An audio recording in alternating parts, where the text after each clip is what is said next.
Bonsoir à tous, bienvenue à la Bibliothèque municipale de Lyon, merci de votre présence. Je m'appelle Yann Carguinteuil, je travaille au Fonds ancien et plus particulièrement je suis en co-responsabilité avec ma responsable, Madame Sandrine Cunac, de la collection jésuite des Fontaines. Donc la collection jésuite des Fontaines, quelques 500 000 documents qui ont rejoint en dépôt les collections de la bibliothèque municipale fin 1998. Nous allons bientôt fêter les 20 ans. Et 500 000 documents, c'était un défi de les accueillir, mais l'objectif était évidemment que la collection serve aux chercheurs, soit accessible à tous, au public. Et pour ce faire, un conseil scientifique a été mis en place, conseil scientifique qui regroupe la ville de Lyon, évidemment, l'Université Lyon 2, Lyon 3, l'Université catholique, l'ENSIB, l'ENS, et bien sûr la Compagnie de Jésus, représentée par la responsable du Centre Sèvres, donc les facultés jésuites de Paris. Pour faire vivre une collection, quoi de mieux que d'organiser des cycles de conférences, ce qui explique notre présence ce soir. Nous avions eu l'occasion et le plaisir, en décembre dernier, d'écouter M. Mayer, qui nous avait parlé du père Aroupé. Et nous écoutons donc ce soir, avec grand plaisir, M. Kandakou, qui va nous parler, je reprends le titre exact de cette conférence, « Les Jésuites et la Russie à la fin de l'époque moderne, 1772-1820 ». Conférence organisée donc en partenariat avec l'ISERL, l'Institut supérieur d'études des religions et de la laïcité, le Centre Sèvres et l'Université de Lyon. Monsieur Kandakou est maître de conférence à l'Université d'État de Polotsk en Biélorussie. Vous êtes spécialiste de littérature française. Vos recherches récentes portent sur les activités pédagogiques et littéraires de la Compagnie de Jésus dans l'Empire de Russie. Vous êtes donc chercheur associé au Collégium de Lyon pour l'année 2016-2017 et je crois savoir que vous avez effectué votre thèse sur un sujet que nous connaissons bien, sur le théâtre de l'absurde dans l'œuvre d'Eugène Ionesco. Un grand merci de votre présence. Vous savez que, comme à l'habitude, nous suivrons ce temps de présentation sera suivi d'un temps d'échange avec le conférencier. Une fois encore, merci de votre présence et je cède sans plus attendre la parole à M. Kandakou. Merci. Merci. Merci M. Carguinteuil. Merci la Bibliothèque municipale de Lyon de m'avoir invité.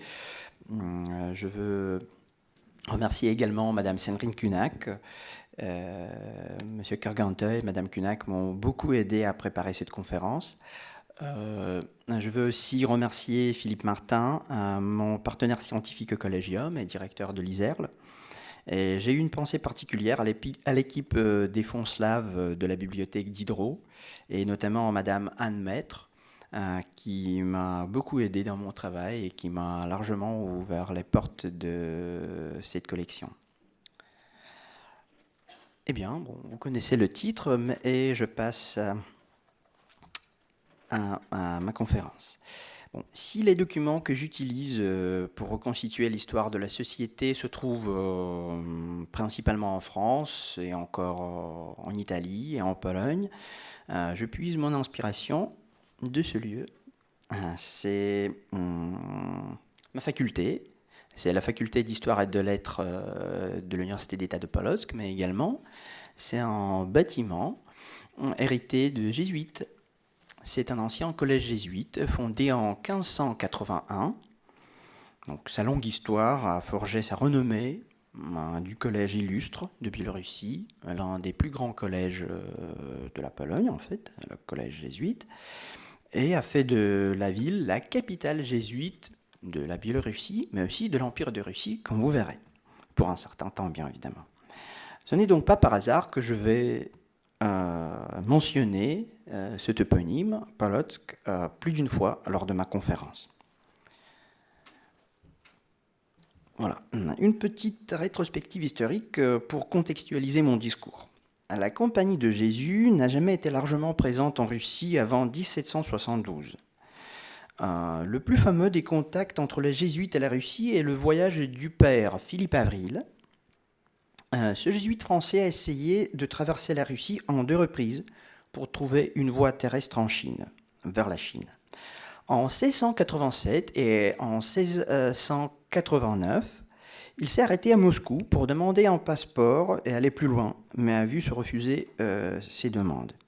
Il a relaté son histoire dans ce livre, Voyage en divers états d'Europe et d'Asie, entrepris pour découvrir un nouveau chemin à la Chine, publié à Paris en 1692. Bon, si ces voyages n'étaient pas vraiment fructueux, mais disons qu'il n'a pas pu se déplacer en Chine, donc il a quand même fait une chose extrêmement importante.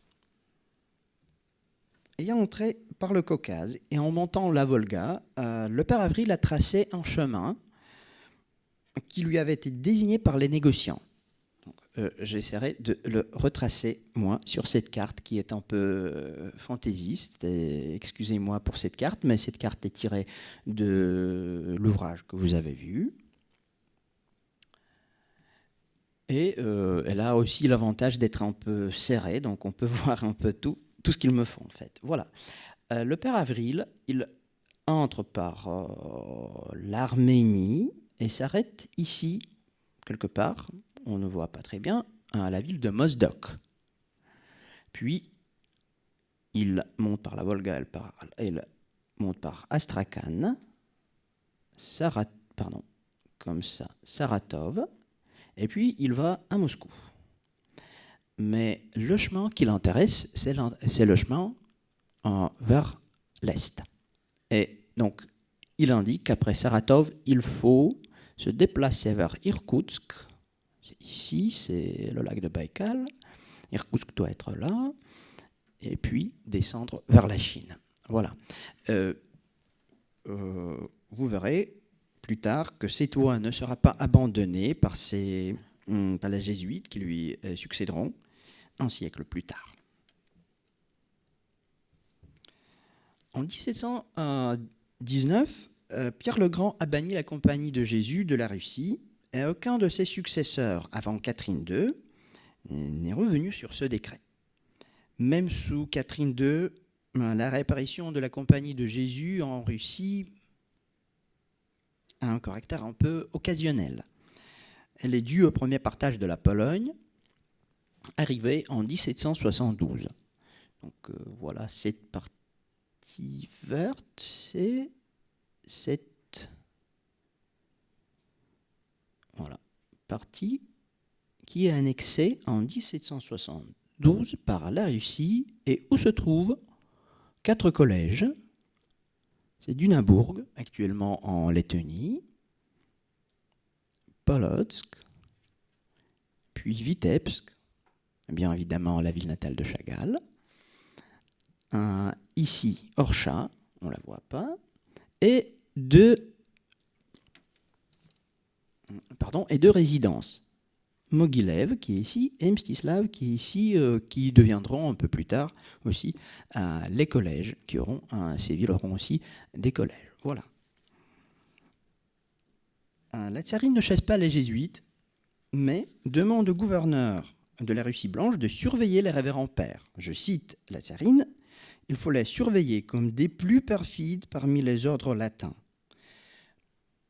Cette surveillance devrait prévenir les conversions, qu'elle craignait bien évidemment. Il faut aussi savoir que le prosélytisme était strictement prohibé en Russie depuis 1735. Donc, un an après le partage de la Pologne, c'est-à-dire en 1773, tombe le bref du pape Clément XIV, un Dominus ac Redemptor, qui supprime la compagnie. Catherine II choisit de ne pas publier ce décret dans ses États et devient, vers 1780, l'unique protectrice de la compagnie au monde. Vous savez bien évidemment aussi que Frédéric de Prusse a aussi protégé les jésuites, mais pendant pas longtemps, pendant quelques années, puis elle les a aussi supprimés. Donc vers 1780, effectivement, Catherine II est la seule souveraine qui protège les jésuites. D'ailleurs, la souveraine orthodoxe, ce qui est un peu bizarre. Donc, quelles sont les raisons qui l'amènent à conserver et à protéger les jésuites? Il y en a au moins deux. La première est la plus explicite, qu'elle cite ouvertement, c'est son intérêt pour l'éducation jésuite. Ce choix est plus que pertinent pour une adepte des Lumières européennes et dans un pays qui, au XVIIIe siècle, n'a pas de système d'enseignement bien développé. Il y a bien évidemment des pensionnats privés, il y a quelques écoles, mais il n'y a pas de système. Alors l'avantage de jésuite, c'est de posséder ce système d'enseignement, ce système d'école. C'est ce que plaît à Catherine II. Mais la seconde raison, au moins parce qu'on peut citer, on peut imaginer qu'il y avait encore d'autres raisons, mais une autre raison est plutôt politique, car la tsarine veut maintenir et étendre son influence sur la Pologne dans la perspective de nouveaux partages. Et vous voyez que, voilà, en 1793, une autre partie de la Pologne, qui est aussi la partie est de l'actuelle Biélorussie et une bonne partie de l'Ukraine aussi également, a été annexée. Mais les jésuites ont été supprimés, bien évidemment, à cette époque-là, en 1793, et le dernier des partages, 1795. Voilà, donc, et vous pouvez imaginer, bien évidemment, que la population catholique sur cette terre comptait quelques millions. Donc, vraiment, c'était un grand enjeu de maintenir son influence en vue de ces manœuvres politiques. Il est notable aussi dans ce contexte que la tsarine n'a jamais laissé les jésuites développer leurs activités au-delà des frontières de la Russie blanche. Cependant, les grâces qu'elle accorde à la compagnie ne sont pas négligeables. Elle permet l'ouverture du noviciat à Polotsk en 1777 et cette affaire a fait beaucoup jaser l'Europe entière. Cette question a été discutée dans plusieurs journaux de l'époque. Tout le monde était ébahi de voir une souveraine orthodoxe permettre à la Société de Jésus d'ouvrir un noviciat, c'est-à-dire de faire revivre l'ordre. Parce que ce qui inquiétait les révérends pères à cette époque-là, c'était vraiment l'existence. Si la tsarine leur a permis de survivre dans son empire, il fallait se développer. Mais sans le noviciat, ce n'était pas possible. Donc, elle leur a accordé cette grâce en 1777. Puis, 10 ans plus tard, elle leur permet d'ouvrir une imprimerie, également à Polotsk. Puis aussi, au cours des années 1780-1790, elle permet l'admission des jésuites étrangers en Russie, ce qui est aussi une chose importante. Et quelques autres grâces que je ne vais pas citer pour ne pas m'arrêter ici. Les jésuites célèbrent les bienfaits de cette impératrice dans les recueils de poèmes multilingues, comme c'est de coutume au XVIIIe siècle. Et comme ils faisaient depuis des décennies et des décennies. La grande différence avec les autres ouvrages de ce genre publiés en Europe est l'attention que les jésuites de la Russie blanche portent à la politique de leur bienfaitrice. Voilà un exemple.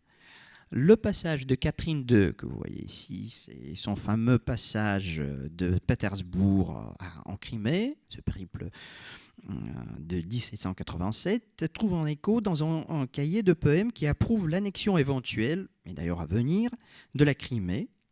Donc voilà ce recueil publié à Mogilev en 1787. Oh, pardon, c'est pas ici. Mais encore, les jésuites chantent le développement de l'enseignement, donc la politique culturelle de l'impératrice. 2 ans plus tard, en pleine guerre russo-turque, les jésuites publient un recueil de vers qu'ils envoient à un autre protecteur qui s'appelle Grigori Potemkin, mais ils ont écorché son nom, c'est Georgio. Lui, il s'appelle Grigori, pas Gueorgui. Mais quand même, c'était un personnage très important pour la société. Et d'ailleurs, l'époux morganatique de Catherine II, comme on le sait maintenant. Mais également un grand général russe qui menait cette guerre en Crimée entre 1789 et 1791. Et dans ce recueil de vers, les jésuites chantent ses exploits. Ce dignitaire de la cour de Russie prenait le plus vif intérêt pour les affaires de la compagnie, tant missionnaires que pédagogiques, juridiques et autres.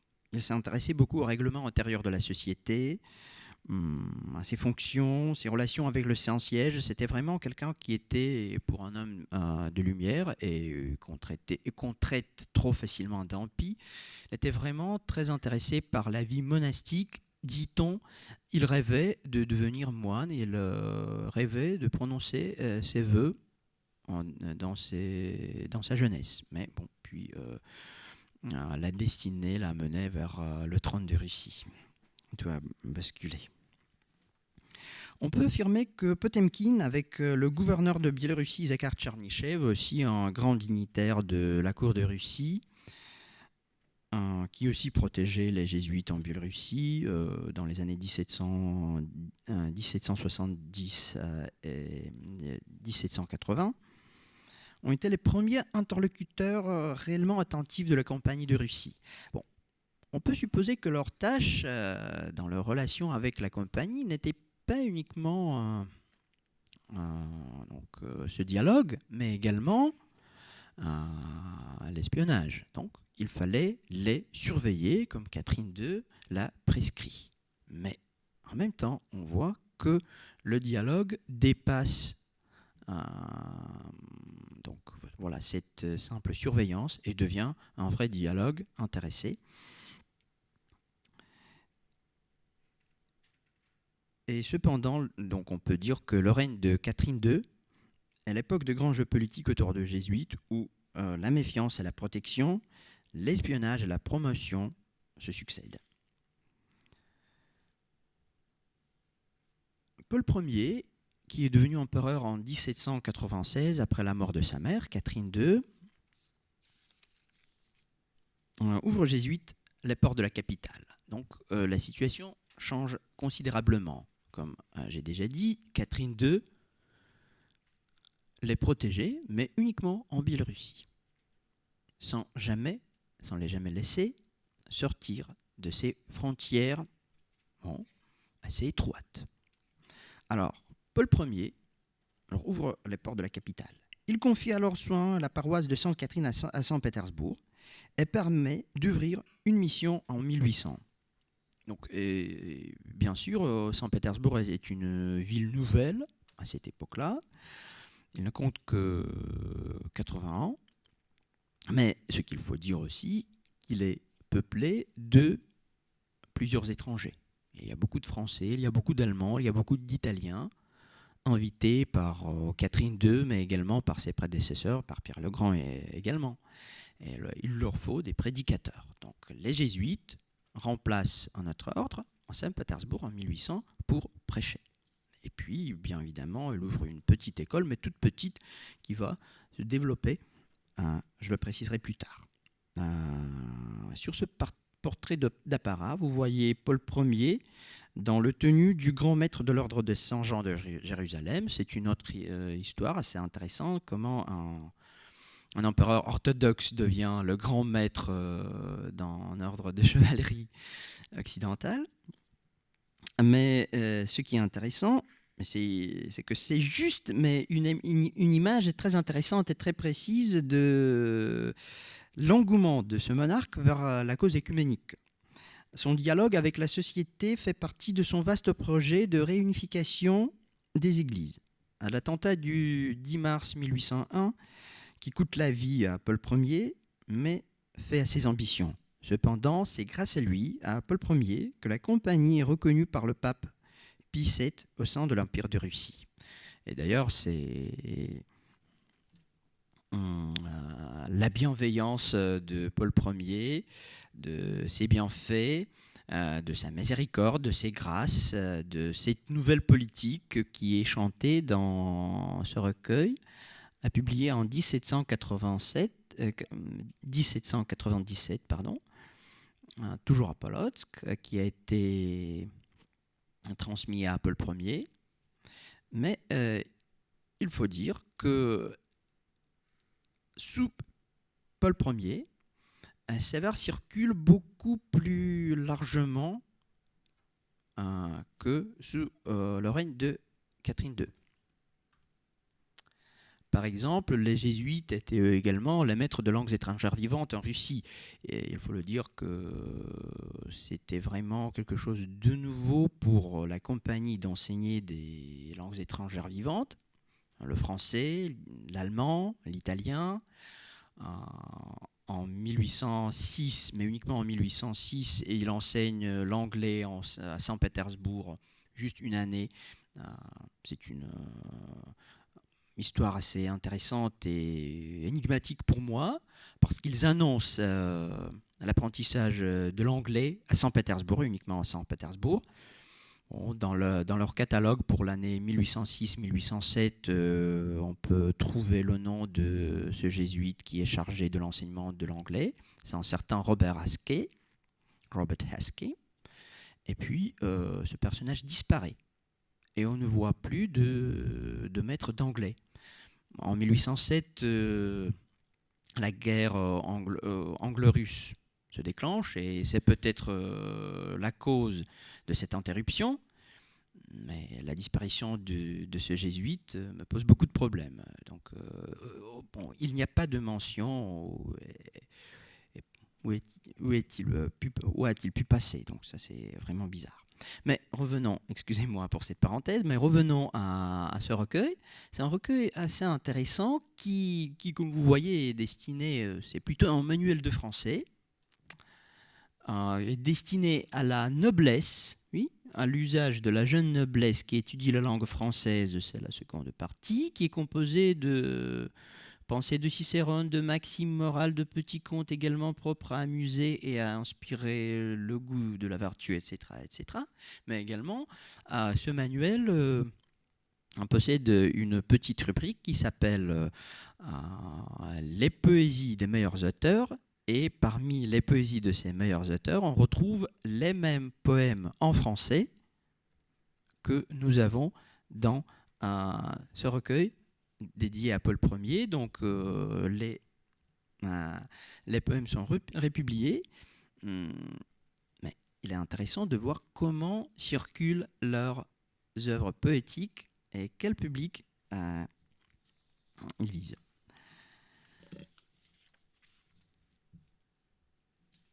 L'avènement d'Alexandre Ier au trône de Russie est une grande promesse à la compagnie. Les jésuites reçoivent de nouvelles grâces qu'ils cherchaient depuis longtemps. Disons que du point de vue technique, le consentement du pape Pie VII tombe sous le règne d'Alexandre Ier, mais c'est son père et son prédécesseur Paul Ier qui a beaucoup travaillé pour que le pape reconnaisse l'ordre au sein de l'Empire de Russie. Mais le règne d'Alexandre Ier commence par ce consentement et par cette approbation. Le pape approuve et reconnaît l'existence de la compagnie en Russie. Alors les jésuites reçoivent de nouvelles grâces qu'ils cherchaient depuis longtemps. Comme son père d'ailleurs, ce n'est pas par hasard, comme son père, Alexandre Ier, est un personnage qui a passé toute sa vie à se forger une religion, donc à trouver une bonne voie spirituelle. Et il s'intéressait beaucoup au catholicisme aussi.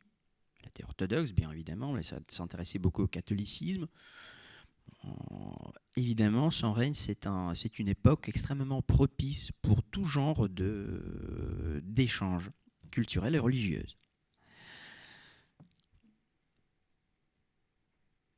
Et bien que d'éventuelles conversions au catholicisme soient toujours vues de très mauvais œil sous cet empereur, les jésuites obtiennent la permission d'ouvrir les missions à Riga, Mozdok, Astrakhan, Odessa, Saratov et Irkoutsk. Et pour revenir à cette carte, très rapidement, on verra que j'ai nommé 4 villes qui comptent parmi celles que le père Philippe Avril a visitées en 1687. Donc je répète, Mozdok qui est ici, Astrakhan, Saratov et Irkoutsk. Donc les jésuites sont fidèles à leurs prédécesseurs et ils développent leurs activités dans les villes, dans les lieux que la compagnie connaît bien, qui sont dans la mémoire de la compagnie.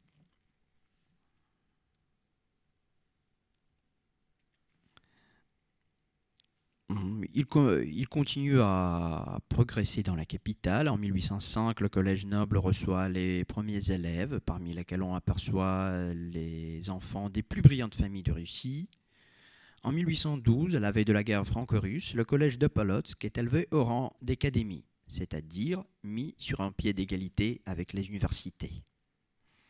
Le 10 juin 1812, une grande cérémonie a lieu à Polotsk où le gouverneur de Biélorussie, Alexandre de Wurtemberg, présente le pouvoir impérial. Et son arrivée et l'ouverture de l'académie de Polotsk est aussi célébrée par par un recueil de vers, mais aussi par une ode polonaise qui est restée sous version manuscrite en l'honneur. C'est une ode en l'honneur du prince de Wurtemberg. Après la guerre contre Napoléon, l'Académie de Polotsk reprend ses activités. Il y avait une petite rupture due à cette guerre. Et à côté de l'université de Vilnius, elle devient le centre culturel important des provinces nord-ouest de l'Empire. L'Académie forme des théologiens, aussi bien que le maître en beaux-arts, développe les activités scientifiques et éditoriales. En 1818, elle lance une revue littéraire et scientifique qui s'appelle Miesięcznik Polski, qui était publié en polonais, ou en français le mensuel de Polotsk, qui s'est proclamé dans son premier numéro l'héritier du journal de Trévoux. Effectivement, cette revue propage les mêmes idées, les idées morales religieuses, la piété, mais elle aussi informe ses lecteurs sur l'histoire de Polotsk, les études bibliques, les découvertes archéologiques, les phénomènes astronomiques et physiques. On y trouve des articles que composent les révérends pères de Polotsk. On y trouve aussi quelques articles, quelques œuvres poétiques de leurs élèves. On y trouve également quelques traductions. Donc c'est vraiment un événement culturel important pour la Biélorussie, mais aussi pour tout l'Empire de Russie. Mais en même temps, la revue combat les religions en critiquant les philosophes matérialistes, surtout les encyclopédistes français. C'est un long combat. Il est mené par les jésuites biélorusses depuis au moins 1789, donc depuis la Révolution. Alors voilà une histoire assez intéressante et passionnante.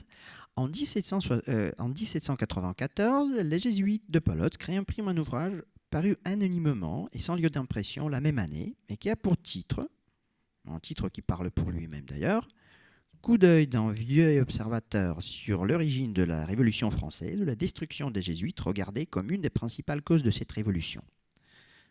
Malheureusement, je n'ai pas d'image de la publication de Polotsk, donc c'est la publication originale, mais la publication de Polotsk, ce que je souligne, apparaît toujours en 1794. Ce qui frappe dans cette situation, ce n'est pas le caractère de l'ouvrage, mais la rapidité, la célérité avec laquelle cette réimpression se fait. Et je me demande également comment les jésuites biélorusses ont pu se procurer un tel ouvrage et l'introduire en Russie à l'époque où les douanes russes sévissaient et ne laissaient passer presque aucun livre français, qui, bien sûr, était interdite ou surveillée de très très près par la censure. Cet exemple nous montre que les liens entre les jésuites biélorusses et leurs sympathisants en Europe occidentale ne se rompaient jamais, quelles que soient les vicissitudes. Un autre exemple de ce combat est cette brochure vous voyez à droite, cette brochure du père Jean-Louis Lassec de Rosaven, en breton, un ami et correspondant de Joseph de Maistre, un grand polémiste jésuite qui a travaillé en Russie, tant à Saint-Pétersbourg qu'à Polotsk, pendant 16 ans, entre 1804 et 1820. En attaquant les philosophes irréligieux en général, il ménage les hommes. L'ouvrage est vraiment... l'ouvrage a une tactique et mène une stratégie assez intéressante. Donc, on pointe les côtés faibles des philosophes, mais on ménage les hommes, Diderot, Rousseau ou d'Alembert ou Condorcet, en trouvant quelques complicités entre ces personnages et la compagnie. La nouvelle étape de la polémique avec les encyclopédistes se déroule au moment crucial de la vie de la compagnie. En 1814, comme vous le connaissez bien, l'année de la victoire des armées russes dans la guerre anti-napoléonienne, mais c'est aussi l'année où la compagnie est restituée, donc la compagnie renaît, prend une nouvelle vie. Cette année est marquée par le rétablissement universel de la compagnie. Donc, pourtant, la situation politique en Russie devient plutôt désavantageuse. L'élan patriotique provoqué par le triomphe de la campagne anti-napoléonienne devrait opposer inévitablement l'ordre catholique au pouvoir autocratique et orthodoxe, qui se forgeait déjà à cette idéologie fameuse: autocratie, orthodoxie, l'esprit du peuple. Par conséquent, le père Rosaven, qui ne destine pas son ouvrage pour ce pays, donc il écrit dans son préface très clairement « Je ne destine pas mon ouvrage pour ce pays », elle vise le public occidental, tente de lever les contradictions moyennant un paradoxe. Il prépare l'opinion publique avant le retour en masse des jésuites dans l'Europe catholique qui aura lieu au printemps 1820, après leur expulsion de l'Empire de Russie. Vous vous demandez peut-être, 1817, c'est un peu tôt pour se préparer. Mais après l'expulsion des jésuites de Saint-Pétersbourg, tout était clair, au moins pour le père Rosaven, qui, dans sa correspondance avec Joseph de Maistre, mais également avec l'un de ses élèves, le prince Alexei Golitsyn, écrit très ouvertement. Il dit que nous ne resterons pas ici pendant longtemps. Nous partirons bientôt. D'ailleurs, plusieurs jésuites français et allemands partent non pas à Polotsk de Saint-Pétersbourg, parce que chassés de Saint-Pétersbourg, tous les jésuites sont passés à Polotsk, mais plusieurs d'entre eux, surtout les étrangers, passent en Europe. Mais il faut dire que l'influence des jésuites sur une partie de la haute société russe, celle qui s'était déjà ouverte à l'Occident lors du XVIIIe siècle, était importante.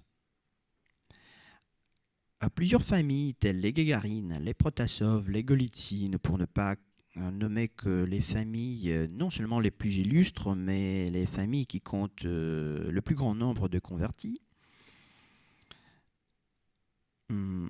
sont leurs interlocuteurs attentifs. Les jésuites se montrent à la fois des constructeurs de réseaux culturels et du dialogue Est-Ouest. On le voit assez clairement dans les correspondances et les journaux intimes du début du XIXe siècle. Le fonds slave de la bibliothèque Diderot de Lyon abrite un document de ce genre. Il s'agit du journal de la princesse Ekaterina Gagarina des années 1816-1820. En 1816, cette catholique russe quitte Saint-Pétersbourg parce que son mari tombe en disgrâce, mais aussi parce qu'elle se sent seule et sans soutien spirituel après l'expulsion des jésuites de la capitale. Elle voyage à travers l'Europe et s'arrête à Rome. J'ai d'ailleurs écrit 1816, Saint-Pétersbourg-Rome, c'est la chemise de ce manuscrit, la chemise que la princesse elle-même a faite. Donc elle voyait déjà très clairement son périple, donc sa destination. Et pour la princesse, Rome est un lieu d'attrait spirituel et culturel, mais pas uniquement pour elle, mais pour un bon nombre de Russes catholiques. Elle décrit sa société qui est composée de Russes catholiques. Elle rédige également un règlement des études pour ses enfants qui s'inspire du système jésuite. Mais à côté des langues latines et grecques, on remarque aussi le russe, sans oublier l'allemand ou le français bien évidemment. Outre la lecture édifiante, on y remarque l'histoire de l'État de Russie de Nikolai Karamzine, le grand historiographe russe. C'était une véritable nouveauté, parue uniquement en février 1818.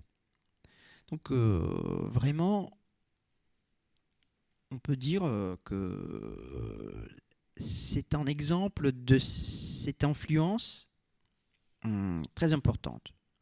Donc, bien sûr, qu'à Rome, la princesse Gagarina retrouve ses vieux amis peut-être. Donc elle retrouve cette ambiance spirituelle qu'elle a perdue à Saint-Pétersbourg, mais il faut le noter, il faut le préciser que l'influence jésuite n'a jamais éclipsé en Russie, disons, le côté spirituel russe. Donc, si on parle de conversion, on ne parle pas de trahison comme le prétendait à l'époque. Oui.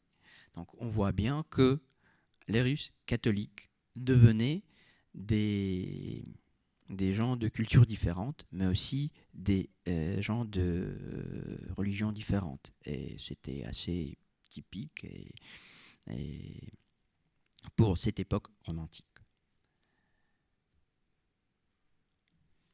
Mais, comme j'ai déjà dit, le règne d'Alexandre Ier est non seulement une promesse d'une belle histoire, mais c'est aussi la fin de cette belle et intéressante histoire, de ce dialogue enrichissant entre les jésuites et la Russie. En décembre 1815, les jésuites sont expulsés de Saint-Pétersbourg. Voilà, une autre image assez fantaisiste parce que l'événement a eu lieu en décembre, en plein hiver, donc sous le froid et sous la neige. Mais on ne voit ici que... Bon. Donc, en tout autre temps, bien sûr une image plutôt symbolique, avec quelques moujiks, voilà, vous voyez, qui doivent représenter donc cette autorité et cet esprit patriotique et orthodoxe. Et puis en mars 1820 tombe un autre oukase du tsar qui proscrit et qui bannit à la compagnie de l'empire, de toute l'empire de Russie. Tout le monde quitte la Russie et puis la compagnie se disperse. Certains, comme la secte de Rosaven, partent pour Rome. Certains se dirigent vers la France, vers l'Allemagne, vers les autres provinces. Mais la plus grande partie des jésuites biélorusses passe vers la Galicie, vers la terre autrichienne, vers cette province qui, à l'époque, est autrichienne. Maintenant, ce sont les régions ouest de l'Ukraine. Et c'est là que l'histoire continue, mais déjà dans un tout autre contexte et qui n'est pas lié avec l'Empire de Russie. Voilà, c'est la fin de l'histoire. Mais ce n'est pas la fin de rapport. Les jésuites reviennent en Russie après la chute de l'Union soviétique, mais malheureusement pas en Biélorussie. Cependant, comme vous l'avez vu sur la première photo, la photo de la faculté de l'Université de Polotsk, leur héritage vit toujours dans la mémoire collective en Biélorussie, mais aussi en Russie. Merci de votre attention.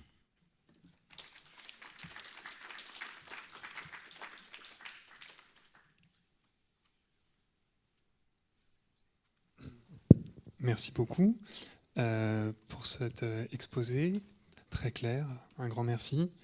Nous avons la chance d'avoir un temps de questions et j'attends donc la première question pour me diriger vers vous. C'est important de bien parler dans le micro pour que ça puisse être enregistré. Merci. Oui, vous avez donné tout à l'heure deux raisons de la tolérance de Catherine la Grande. Il y avait aussi certainement celle sous l'influence des philosophes français, notamment sa fréquentation avec Voltaire, Elle voulait montrer que l'Europe était tolérante, enfin, officiellement tolérante. Moi, je voulais vous poser la question sur une personnalité qui a compté à ce moment, c'est le père Gruber, qui était un proche de la famille impériale, et notamment de Paul Ier. Est-ce que vous pouvez nous en dire quelques mots? Merci. Oui, bien sûr. C'était un vicaire général, comme vous le savez bien évidemment, entre 1801 et 1805. Donc voilà, une personnalité remarquable qui est entrée dans la compagnie vers 1786, si je ne me trompe pas, déjà en Biélorussie. Il fait ses études à Polotsk d'abord, puis il devient un professeur d'architecture, de beaux-arts. Il forme d'ailleurs un très grand élève qui s'appelle le comte Fedor Tolstoï. C'est une grande famille, bien sûr, et c'est aussi un grand peintre et surtout sculpteur et graveur russe, qui d'ailleurs, dans ses mémoires, critique beaucoup la compagnie, mais maintient des échanges épistolaires avec le père Gruber presque toute sa vie. Bon, la vie de père Gruber est pointée par ses échanges épistolaires.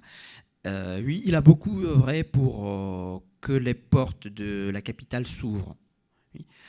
Il était vraiment un ami intime de l'impératrice, de l'impératrice d'ailleurs, Maria Fedorovna, bien sûr, mais aussi de l'empereur. Et les mauvaises langues disaient que c'est en lui traitant une dent qui faisait mal ou donc, qui a su s'introduire au sein de la famille impériale. Mais je crois que c'était plutôt un intérêt réciproque entre le père Gruber. Mais c'est aussi bien évidemment le savoir-faire, parce que c'était un grand mécanicien aussi. Son nom est lié à une drôle d'histoire qui est devenue après une anecdote. C'est la tête qui parle, construite par le père Gruber, voilà, qui est reconstruite d'ailleurs maintenant à la faculté de Polotsk. Mais c'est vrai qu'il y avait, et c'est noté d'ailleurs dans les notes de Karamzine, de quelques autres historiens russes qui attestent vraiment ce phénomène, cette machine intéressante. Bien évidemment, le savoir-faire, les connaissances, les sciences des jésuites, alors faisaient beaucoup d'amis.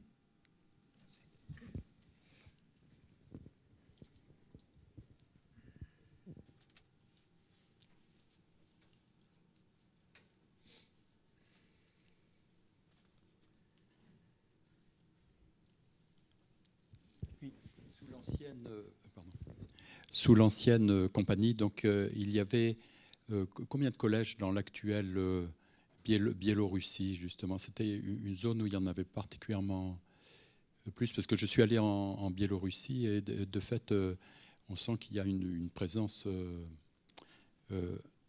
importante dans ces régions-là. C'était du temps où c'était un territoire qui appartenait à la Pologne, c'est ça? Ah oui, d'accord. Donc il y avait, vous avez peut-être dit au début, parce que je suis arrivé en retard, mais... Je le dirais parce que vous voyez que la Biélorussie a été démembrée. Bon, le grand duché de Lituanie, qui faisait partie de cette république de deux nations, cela veut dire de la nation polonaise et de la nation lituanienne. Et avant 1772, on comptait 4 collèges en Biélorussie, comme je l'ai déjà dit, à Dunabourg, à Polotsk, à Vitebsk, à Orsha, mais également à Vilnius, bien évidemment, puis à Minsk, puis à Slutsk, puis à Pinsk. Donc il y en avait vraiment beaucoup. Bon, ces collèges qui ont été annexés en 1772, ont survécu alors que les autres ont été supprimés en 1773. Merci.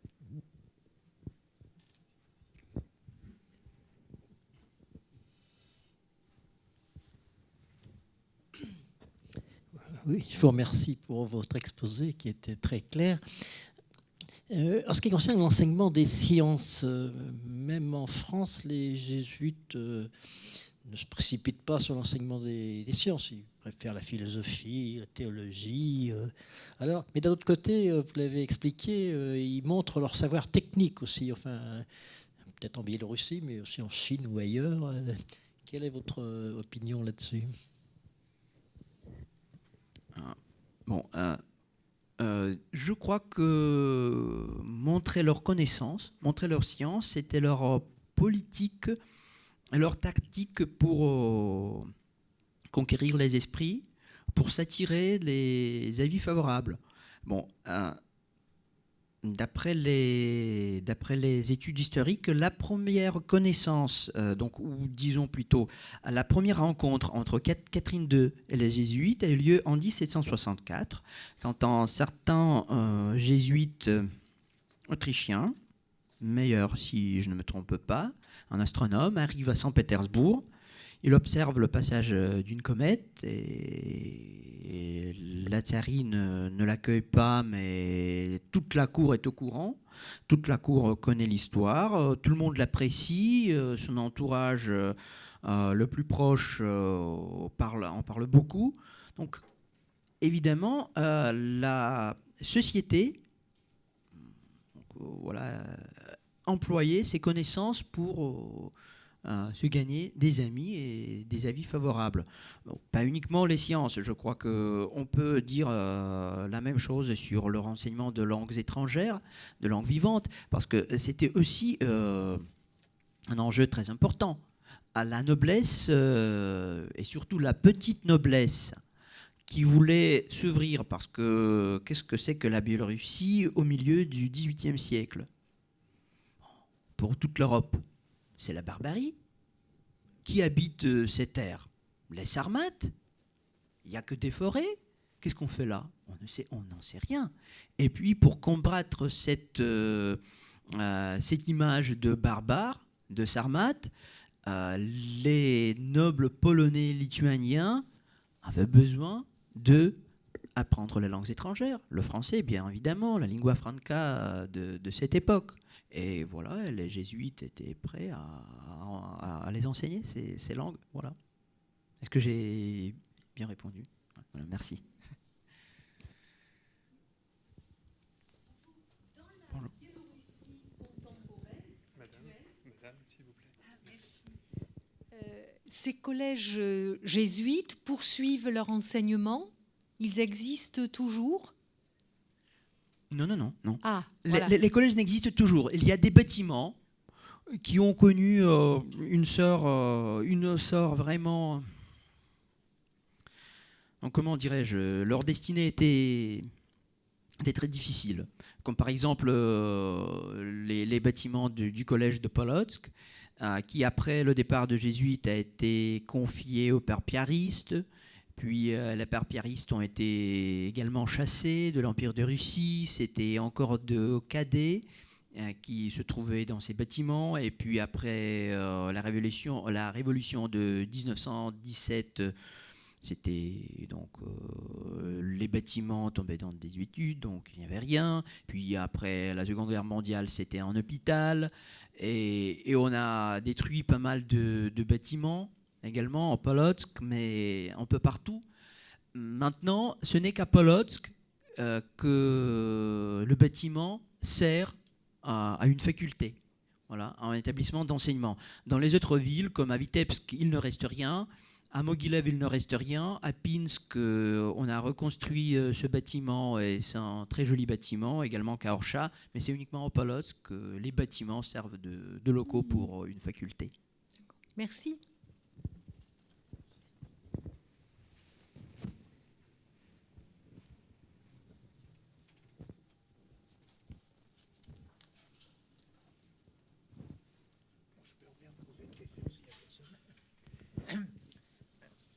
Comment interprétez-vous la décision d'Alexandre Ier de procéder à l'expulsion? Est-ce que c'était pour un peu se remémorer l'attitude de son aïeul, Pierre le Grand, ou il y avait d'autres convictions plus importantes? Alors, vous voulez dire pour chasser les jésuites? Oui. Non, je ne crois pas que ce soit lié à la mémoire de son aïeul. Aussi, on peut trouver plusieurs raisons. Donc, la raison explicite, qui se lit très clairement dans son oukase. Il y a beaucoup de conversions à la capitale. Évidemment, les jésuites violent cette loi qui contredit le prosélytisme, ils sont chassés. Ces conversions, il faut dire aussi que les conversions, il faut comprendre, ce n'étaient pas les jésuites qui étaient, disons, entre les guillemets, coupables de ces conversions, parce que c'était le milieu, oui, qui menait ces gens-là, les catholiques, le futur catholique russe, vers une nouvelle voie spirituelle, qui se cherchait ce qu'ils ne trouvaient pas dans l'orthodoxie. Voilà. Et donc, voilà, les jésuites servaient juste d'un cible assez facile. Et en plus, il faut dire que l'un des élèves du collège noble de Saint-Pétersbourg, un certain prince Alexandre Golitsyn, s'est converti au catholicisme. Et c'était le neveu du favori d'Alexandre Ier, d'ailleurs le ministre des cultes et le ministre de l'éducation publique. Voilà, c'était un peu trop pour Alexandre Ier. C'est une des raisons. Mais l'autre raison aussi, c'est que l'Empire de Russie n'avait plus besoin de leur enseignement. En 1804, c'est une grande réforme publique, une grande réforme éducative qui est mise sur place. De nouvelles universités apparaissent. Donc tout le système est reconstruit. Et les jésuites ne trouvent plus leur place dans ce nouveau contexte. Et à mon avis, c'est l'une des raisons les plus importantes. Donc, si on les a conservés, surtout pour leur éducation, bien évidemment, il y avait aussi d'autres raisons, mais l'éducation, c'était vraiment une activité qui donnait des fruits tout à fait visibles et de très beaux résultats, voilà, ça ne servait plus pour l'Empire. Et c'est pour ça qu'il était facile de trouver un prétexte pour les chasser et pour ne pas les garder plus. Voilà.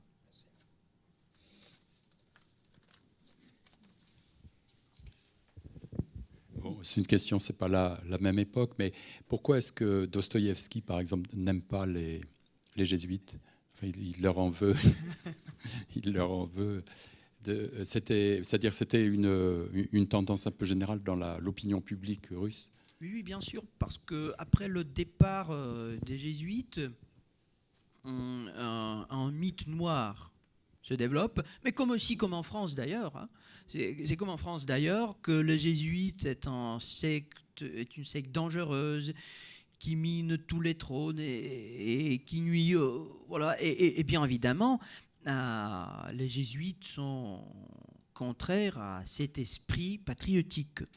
À cet esprit patriotique russe, à l'orthodoxie. Donc c'est une nouvelle idéologie. D'ailleurs, si on les chasse en 1820, c'est que c'est aussi l'époque de la naissance et de l'émergence de cette nouvelle idéologie patriotique, orthodoxe, et bien évidemment... C'est le contraire, l'esprit jésuite.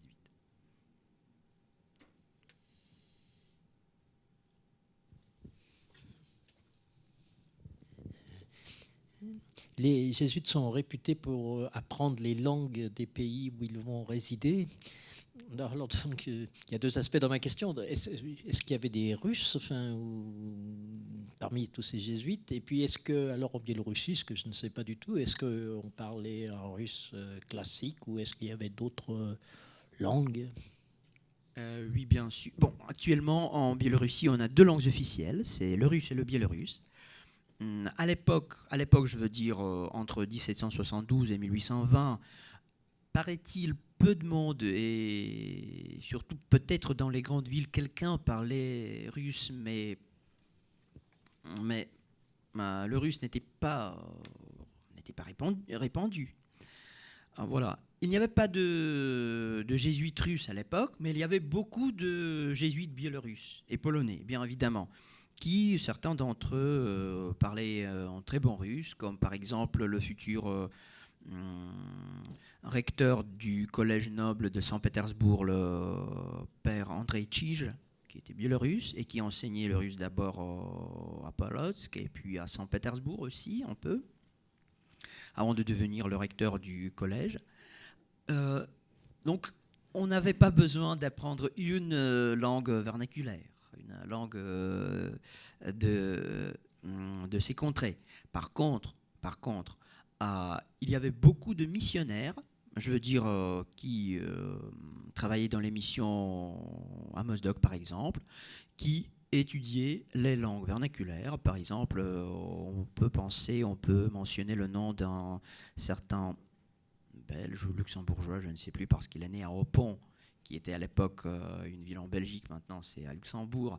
Il s'appelle Gilles Henry, et qui est passé plus de 10 ans à Mozdok. Et il a appris très très vite la langue arménienne, puis il a appris la langue circassienne, etc. Il était vraiment doué pour les langues. Donc les jésuites continuaient leurs études comme c'était sous l'ancienne compagnie. Oui, oui. Dans les autres régions de la Russie, oui, ils étudiaient les langues. C'est vrai.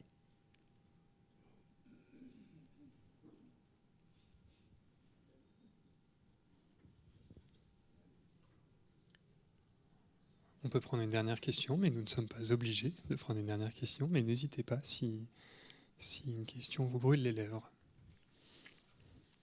Monsieur ?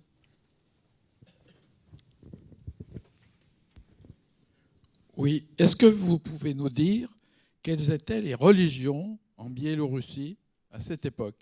Et en particulier, est-ce qu'il y avait une église gréco-catholique?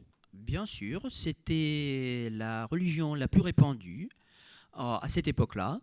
Donc, selon les études historiques contemporaines,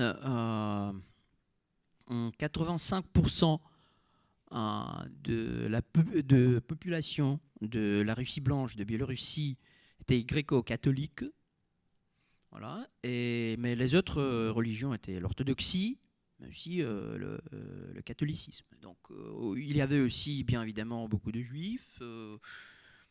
Voilà. Et d'ailleurs, vous savez mieux que moi peut-être que les jésuites accueillaient pour leur éducation les enfants de toute religion. Il n'y avait pas d'obstacle. Et donc la situation était assez propice pour leur travail.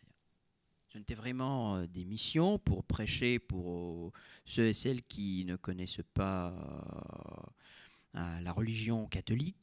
Bon, c'était vraiment un milieu où les religions, où de diverses religions existaient et se côtoyaient.